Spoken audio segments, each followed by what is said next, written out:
اللہ اللہ اللہ اللہ اللہ۔ حضرت ابو ہریرہ رضی اللہ تعالیٰ عنہ فرماتے ہیں حضور علیہ السلام کی 5300 سے زائد احادیث کے راوی ہیں۔ حضرت ابو حریرہ قبیلہ دوس سے تعلق رکھتے ہیں، باپ انتقال کر گئے ہیں، ساری زندگی حضور کے نام پہ گزار دیے۔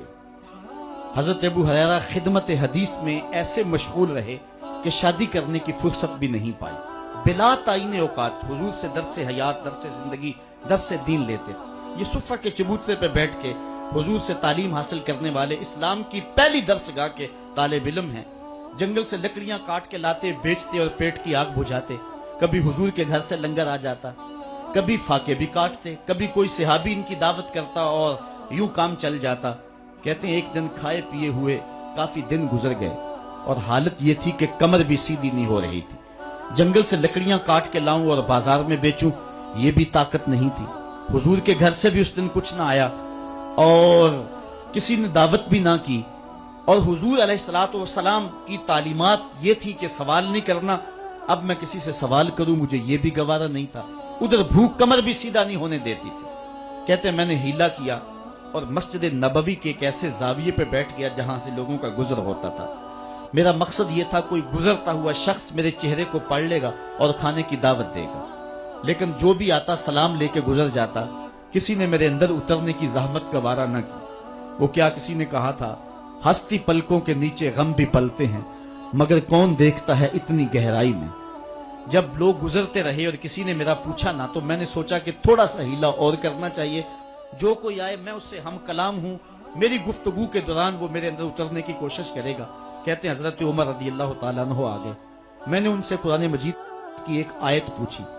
میرا مقصد یہ تھا یہ آیت بتائیں گے، اس دوران میرے سے ہم کلام ہوں گے، میرے لہجے کی ٹوٹ پھٹن سے جان جائیں گے میرا مسئلہ کیا ہے۔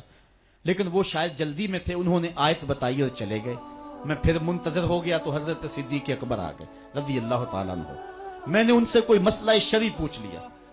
میرا مسئلہ یہ تھا کہ وہ مسئلہ بتائیں گے، اس دوران میرے مسئلے تک پہنچ جائیں گے، لیکن وہ بھی شاید جلدی میں تھے، انہوں نے مسئلہ بتایا اور چلے گئے۔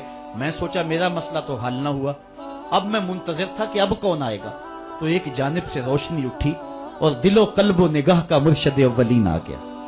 حضور تشریف لے آئے، میں نے حضور سے بھی کوئی مسئلہ ہی دریافت کر لیا۔ آقا نے میری جانب غور سے دیکھا، پھر زیر لب مسکرا کے بولے، ابو ہریرہ بھوک لگی ہوئی ہے؟ میں نے کہا جی حضور بھوک لگی ہے۔ کہا پھر میرے پیچھے پیچھے آ جاؤ۔ آگے روایت آپ نے علماء سے سنی ہے، حضور نے گھر والوں سے کہا کچھ ہے؟ انہوں نے کہا ہاں جی دودھ کا ایک پیالہ ہے۔ فرمایا ابو ہریرہ؟ میں نے کہا جی حضور۔ کہا صفہ کے چبوترے پہ جو بیٹھے ان کو بھی بلا لاؤ۔ صرف ابو ہریرہ ہی ہر ویلے پاس نہیں رہتا، اور بھی ہر ویلے پاس رہتے ہیں، ان کا بھی خیال ہے حضور کو۔ تو کہتے ہیں دودھ کا ایک پیالہ، اور میں گیا تو 70 لوگ تھے، حضور کا حکم تھا بلا لایا۔ حضور نے میرے ہاتھ میں دودھ کا پیالہ دیا اور کہا دائیں سے شروع ہو جاؤ۔ میں نے ایک شخص کو دودھ دیا اور دودھ پہ نظر رکھی، اس نے جی بھر کے پیا، لیکن دودھ ختم نہ ہوا۔ دل کو تسلی ہو گئی، دوسرے کو، تیسرے کو، 70 آدمی دودھ پی گئے۔ دودھ کا پیالہ بھرے کا بھرا، لگتا یہ تھا اللہ نے دودھ کے پیالے کا تعلق کوثر کی نہر سے جوڑ دیا۔ جب 70 آدمی پی گئے، اعلیٰ حضرت کا اسلوب بھی دیکھیے۔ بریلی سے آواز آ رہی ہے، کیوں جناب ابو ہریرہ کیسا تھا وہ جامشی جس سے 70 صاحبوں کا دودھ سے منہ پھر گیا؟ کہا ابو ہریرہ کون باقی؟ عرض کی حضور ایک میں باقی، ایک آپ باقی۔ فرمایا کہ ابو ہریرہ تم پیو۔ کہتے ہیں میں نے پیا، شراب ہو کے پیا۔ حضور نے فرمایا اور پیو، میں نے اور پیا۔ پھر فرمایا اور پیو، میں نے اور پیا، رج گیا۔ تو حضور نے فرمایا ابو ہریرہ اور پیو۔ میں نے کہا مجھے قسم اس رب کی جس نے آپ کو حق کے ساتھ مبعوث کیا ہے، میرے میں ایک قطرے کی گنجائش بھی نہیں ہے۔ تو حضور نے میرے ہاتھ سے پیالہ لیا اور خود نوش جاں کر لیا۔ دو جہاں کا سردار ہے۔